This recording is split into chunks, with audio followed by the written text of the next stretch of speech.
అదృష్టం చాలా మ్యాజిక్లు చేస్తుంది. వరుసగా దురదృష్టాలు వచ్చి వెక్కిరించిపోవచ్చు. కాస్త ఆలస్యంగా అయినా అదృష్టం వచ్చి తలుపు తడుతుంది. అదృష్ట దేవత కాలింగ్ బెల్ కొట్టినప్పుడు అప్రమత్తంగా ఉండి తలుపులు తెరిచిన వారికి రాజయోగం దానంతటా అదే పడుతుంది. వచ్చింది ఎవరో అనుకుని బెల్ మోగినా తలుపులు తెరవకుండా బిడాయించుకొని కూర్చుంటే వచ్చిన అదృష్టం రిటర్న్ జర్నీ తీసుకుంటుంది. అయితే అరచేతిలో అదృష్ట రేఖ జర్రిగొడ్డులా ఉన్నవారు ఎక్కడ ఉన్నా అదృష్టం వదిలిపెట్టదు. వెంటపడి మరీ ఏదో ఒక మేలు చేస్తుంది.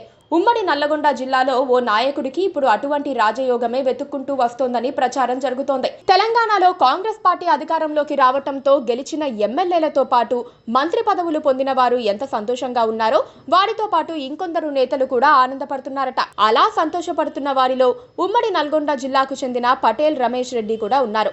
సీఎం రేవంత్ రెడ్డికి అత్యంత సన్నిహితుడుగా పేరున్న సూర్యాపేట నియోజకవర్గానికి చెందిన పటేల్ రమేష్ రెడ్డి ఎప్పటి నుంచో ఎమ్మెల్యేగా పోటీ చేసి చట్టసభలో అడుగుపెట్టాలని ప్రయత్నిస్తున్నారు.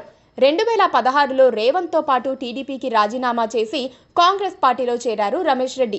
2018లో సూర్యాపేట నుంచి ఎమ్మెల్యే టికెట్ ఆశించారు.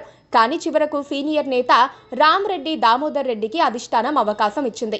ఆ సమయంలో 2019 నల్గొండ ఎంపీగా అవకాశం ఇస్తామని హామీ ఇచ్చారు.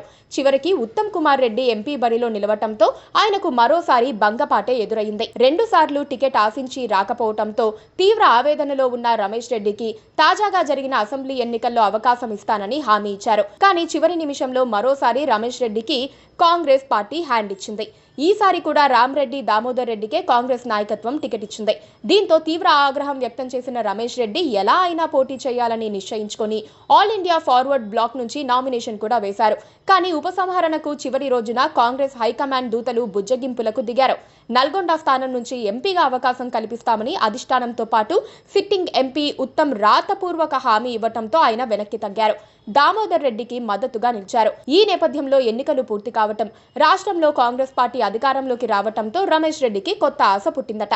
ఎంపీ ఎన్నికల నాటికి పరిస్థితి ఎలా ఉంటుందో ఏమో అనుకుంటూనే ప్రస్తుతానికైతే ఎమ్మెల్సీ ఇస్తే బాగుంటుంది, పార్టీ కోసం అనేక త్యాగాలు చేసిన తనకు అవకాశం ఇవ్వాలని ఆయన కోరుతున్నారట. ఎలాగూ సీఎం కమ్ పీసీసీ చీఫ్ తన చిరకాల స్నేహితుడే కావటంతో ఈసారి ఖచ్చితంగా ఎమ్మెల్సీ వస్తుందన్న ధీమాతో ఉన్నారట.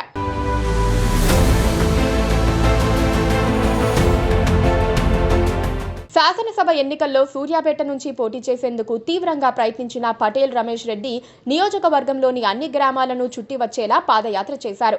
పోటీకి అవసరమైన అన్ని వనరులను సమకూర్చుకున్నారు. ఆయనకు టికెట్ ఇప్పించేందుకు రేవంత్ రెడ్డి కూడా తీవ్రంగానే ప్రయత్నించారు. కానీ టికెట్ రాకపోవడంతో తీవ్ర నిరాశలోకి వెళ్లిపోయిన పటేల్ పట్ల రేవంత్కు కూడా సానుభూతి ఉంది. తనకు మొదటి నుంచి అండగా ఉన్న రమేష్ రెడ్డికి ఓ పదవి ఇస్తే పోలా అన్న ఆలోచనలో ఉన్నారట రేవంత్. దీంతో రాబోయే రోజుల్లో ఖాళీ అయ్యే ఏదో ఒక ఎమ్మెల్సీ స్థానంలో రమేష్ రెడ్డిని మండలికి పంపించే అవకాశాలు ఎక్కువగా కనిపిస్తున్నాయి. దీంతో రమేష్ రెడ్డి పట్టరాని సంతోషంతో ఉన్నారట. ఇన్నాళ్లు పట్టువదలని విక్రమార్కుడిలా ప్రయత్నం చేసినందుకు ఫలితం త్వరలోనే రాబోతోందని రమేష్ రెడ్డి ఆశిస్తున్నారట.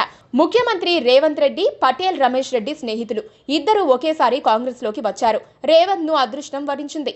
పటేల్ ను ఇప్పటి వరకు దురదృష్టం వెంటాడింది. ఇప్పటికీ ఆయన అదృష్టం వరిస్తే మండలిలో ఎంట్రీ దొరకవచ్చనే కామెంట్స్ వినిపిస్తున్నాయి.